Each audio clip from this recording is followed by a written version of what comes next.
Guys, maglagay ako ng ano. Ay, tutunaw ba ito? Ay, hindi naman. Gasolina po ito. Tapos ito is styrofoam. Tapos ang gagawin ko po ano. Gawin ko po siyang pangdikit sa butas na hero. Para siyang bulkasil. Mas matibay ito kaysa ano, bulkasil. Ito po. Gasolina. Tapos maglalagay ako ng ano. Ng styrofoam guys. Tapos pag natunaw siya, saka ko siya ilalagay sa ano.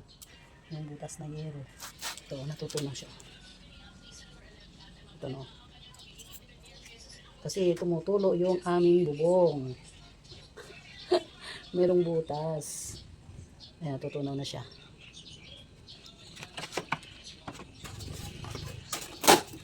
Yan natin ng marami. Kung wala kang pambili ng bulkasil, ito na lang ang ano, paraan. Bili ng kaunting gasolina. Tapos pag may styrofoam kayo, pwede itong magamit. Tapos idikit ko rin sa ano, butas ng hero. Tingnan nyo guys, oh. Panahon na ng tagulan. Tumutulog kasi yung ano namin, yung hero.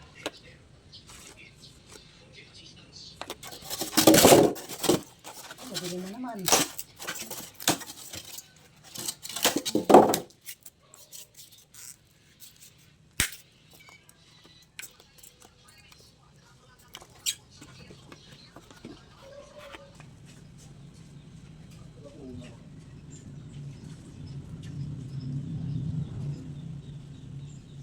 Lagay natin sa bubong ng bahay.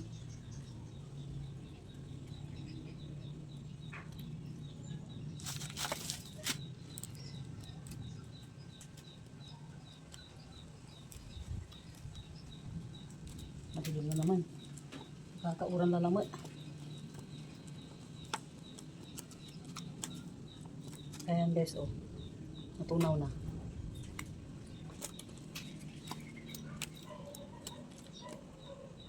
Parang dito tulog dito. Wala pinapalagay yung bukas na.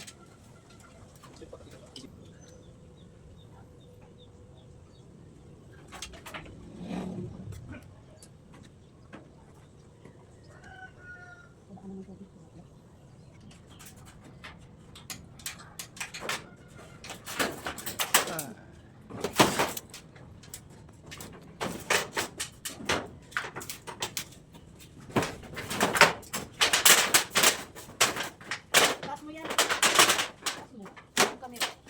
Stop mo tapos itaas mo para makita yung ano.